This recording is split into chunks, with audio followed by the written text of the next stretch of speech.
introduced today. Chris Stevens. Thank you, Mr Davies. It's a pleasure to see you in the chair, and I should thank everyone and wish everybody a happy Burns Day, the National Bard. And as you know, Mr Davies, 90% of the world claim Scottish heritage. The other 10% aren't trying hard enough. And as we know, when we're discussing this particular piece of legislation, it reminds me of the National Bard's poem, An Ode to the Toothache, because it would certainly, from what I've heard so far from the government and their excuses in trying to force through this levy, it reminds me very much of that poem. Now that I am making my opening remarks, Mr Davies, I am proud to declare my membership of Glasgow City branches of Unison, my role as chair of the PCS parliamentary group in this place, and I have been my role as a trade union activist for 25 years before I came to this place. I am a proud trade unionist and always will be, Mr Davies, and I'm proud of the work that the trade unions have done across these islands. And I think it's important, as someone who was on the Trade Union Bill Committee, Mr Davies, to give some of the bill context as to some of the difficulties the government are now still finding themselves in, but found themselves in during these last 4 or 5 years when debating the bill. They are attempting today to impose fees on trade unions, a tax, as was mentioned earlier, on trade unions for complaints that could be made against them, whilst at the same time what the government tried to do was stop trade unions paying employers to take their subscriptions off under the check-off regulations.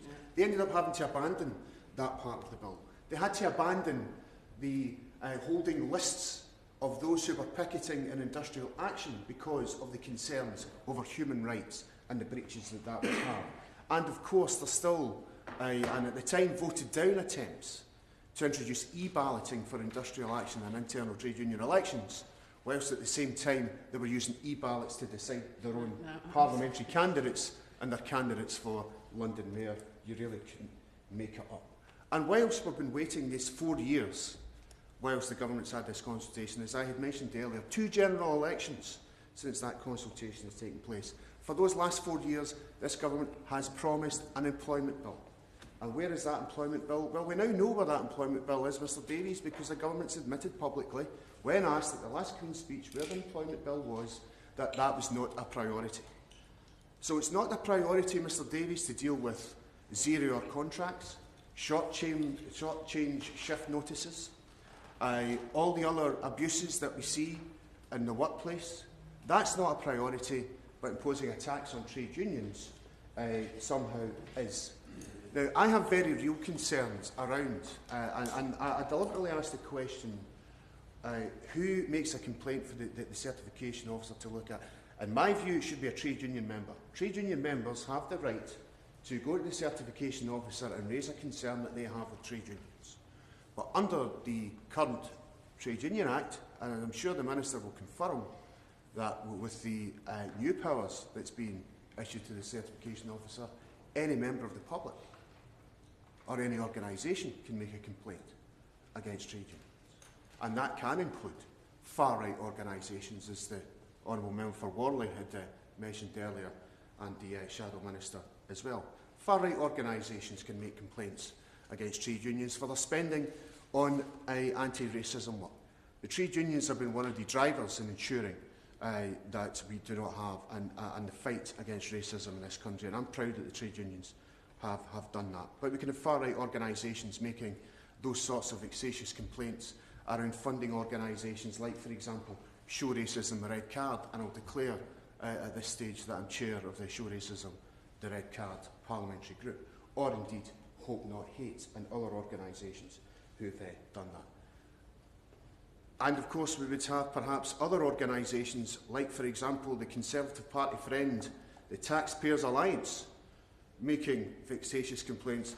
It's somewhat ironic that the biggest cost to the taxpayer has been vexatious freedom of information requests from the Taxpayers Alliance on occasion, that they could make vexatious and malicious complaints against trade unions, and I'll gladly give way to the Honourable Member to give way, but I think he's slightly misnamed the organisation, given that it will not reveal the sources of its income And there's been credible reports that many of those actually live abroad. So should it not be the Tax Avoiders Alliance? I stand corrected. The Honourable Member for Warmley is absolutely correct. It should actually indeed be the Tax Avoiders Alliance, and perhaps if we continue to refer to them in this debate, I will of course use the appropriate term. I can assure the Honourable Member for Warley. So there are very real issues here about who should be allowed to make a complaint. My view has always been, I don't have a problem with a trade union member going to the certification officer with their concerns, but I have a very real concern if it's other members of the public.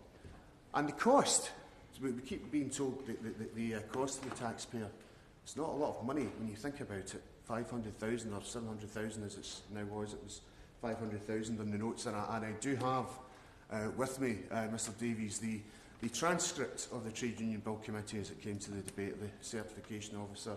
It's a good 8 pages of reading, Mr Davies, and very enlightening as to the arguments against fees and arguments against the increase in powers to the certification officer and the government's excuses about that.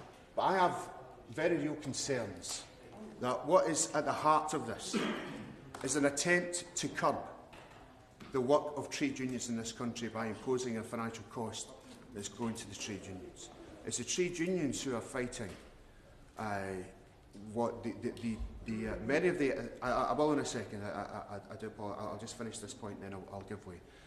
The work that's being done to ensure that people are not on exploitative zero-hour contracts, or the fight against short-term shift change notices.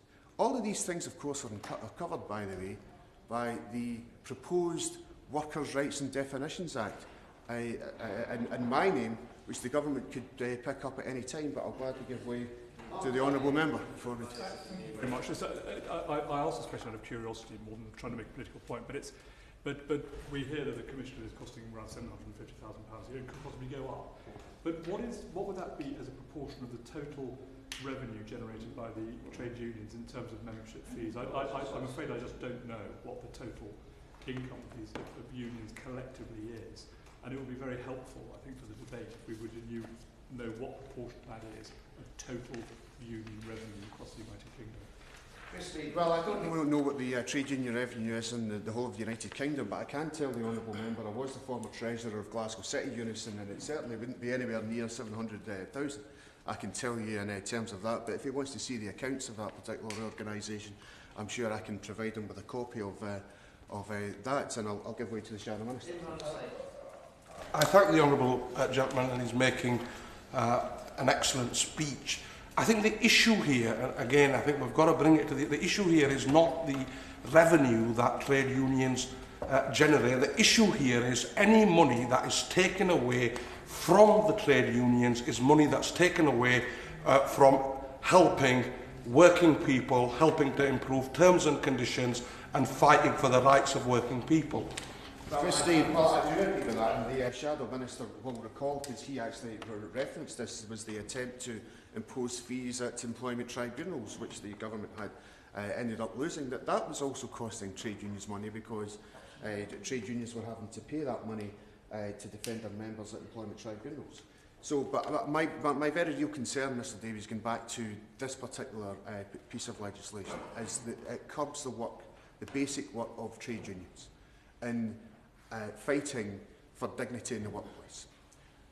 What we have seen during this pandemic in the last 2 years is a real exploitation of workers, and why we actually need an employment bill, which we keep being promised for the last 4 years. And this is why the priorities, I would argue, are all wrong.